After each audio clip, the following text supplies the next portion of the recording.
Hello everyone. तो आज हम एक नया टॉपिक पढ़ेंगे जिसका नाम है tuberculosis. Tuberculosis exam point of view से बहुत ही इंपॉर्टेंट टॉपिक है। तो चलिए शुरू करते हैं। Tuberculosis is one of the most wide spread infections world wide. Tuberculosis, जिसको हम टीबी से भी जानते हैं, ये एक बहुत ही ज़्यादा कॉमन इन्फेक्शंस में से एक है वर्ल्ड वाइड। पूरी दुनिया में ये फैला हुआ है। हर देश, हर कॉन्टिनेंट में ये बीमारी मिल जाती है, इसीलिए इसे ग्लोबल हेल्थ इमरजेंसी भी माना जाता है। टीबी इंसानों के साथ थाउजेंड ऑफ ईयर्स से है। टीबी को जो कॉज करता है उस बैक्टीरिया का नाम है माइकोबैक्टीरियम ट्यूबरक्लोसिस। ये बैक्टीरिया के साइंस इजिप्शियन ममीज में भी मिले हैं, जो कि 4000 साल पुरानी है। मतलब ये डिजीज एशियन सिविलाइजेशन तक ट्रेस होती है। Spread through inhalation of droplets, cough and sneeze. TB एक एयरबोर्न ड्रॉपलेट इन्फेक्शन है। जब टीबी पेशेंट खांसता है, छींकता है या बोलता है तो छोटे ड्रॉपलेट न्यूक्लियाई रिलीज होते हैं। ये हवा में घंटों तक रह सकते हैं और जो भी इन ड्रॉपलेट्स को गलती से इनहेल कर लेता है उसके लंग्स में बैक्टीरिया सीधे चले जाते हैं। और एक और इंटरेस्टिंग बात, एक अनट्रीटेड टीबी पेशेंट साल में अप्रॉक्सीमेटली 10 से 15 लोगों को इन्फेक्ट कर सकता है।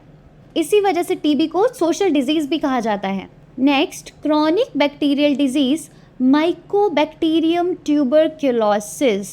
This is so much important. Mycobacterium tuberculosis TB एक लॉन्ग लास्टिंग या क्रॉनिक डिजीज है जो माइकोबैक्टीरियम ट्यूबरक्लोसिस नाम के बैक्टीरिया से होती है।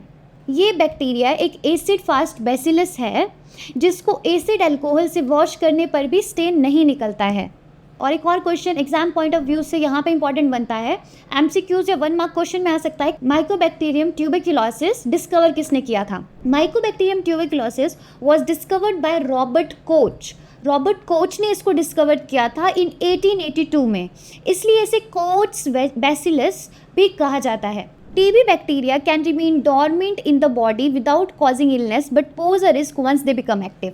TB बैक्टीरिया हमारे बॉडी में रह सकते हैं, बट अगर डॉर्मेंट स्टेज में है तो ये कोई हार्म नहीं पहुंचाएंगे, बट अगर ये एक्टिव स्टेज में है तो ये हार्मफुल हो सकते हैं हमारी बॉडी के लिए।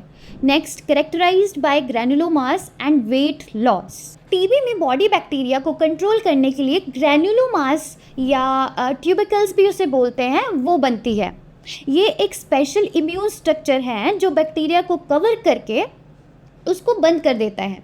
साथ ही पेशेंट में वेट लॉस, फीवर और वीकनेस जैसी चीज़ें देखने को मिलती हैं। Then mainly affects lungs but can involve other organs. इसमें मेनली लंग अफेक्ट होता है बट ये अदर ऑर्गन्स तक भी पहुंच सकते हैं। जो सबसे कॉमन फॉर्म है पल्मोनरी टीबी, जो लंग्स को हिट करती है। लेकिन बैक्टीरिया अगर ब्लड या लिम्फ के थ्रू ट्रैवल करे तो एक्स्ट्रा पल्मोनरी टीबी डेवलप हो जाता है।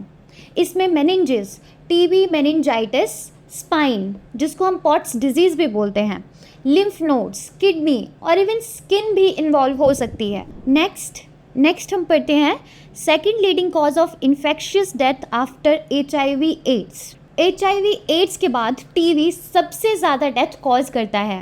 डेवलपिंग कंट्रीज़ में ये और भी बड़ी प्रॉब्लम होती है क्योंकि टीबी और HIV दोनों साथ में मिलकर बॉडी को बहुत वीक कर देते हैं। WHO के लेटेस्ट रिपोर्ट्स कहते हैं कि कुछ रीजन्स में टीबी ने HIV एड्स को भी क्रॉस कर लिया है और अब ये नंबर 1 इन्फेक्शियस किलर है।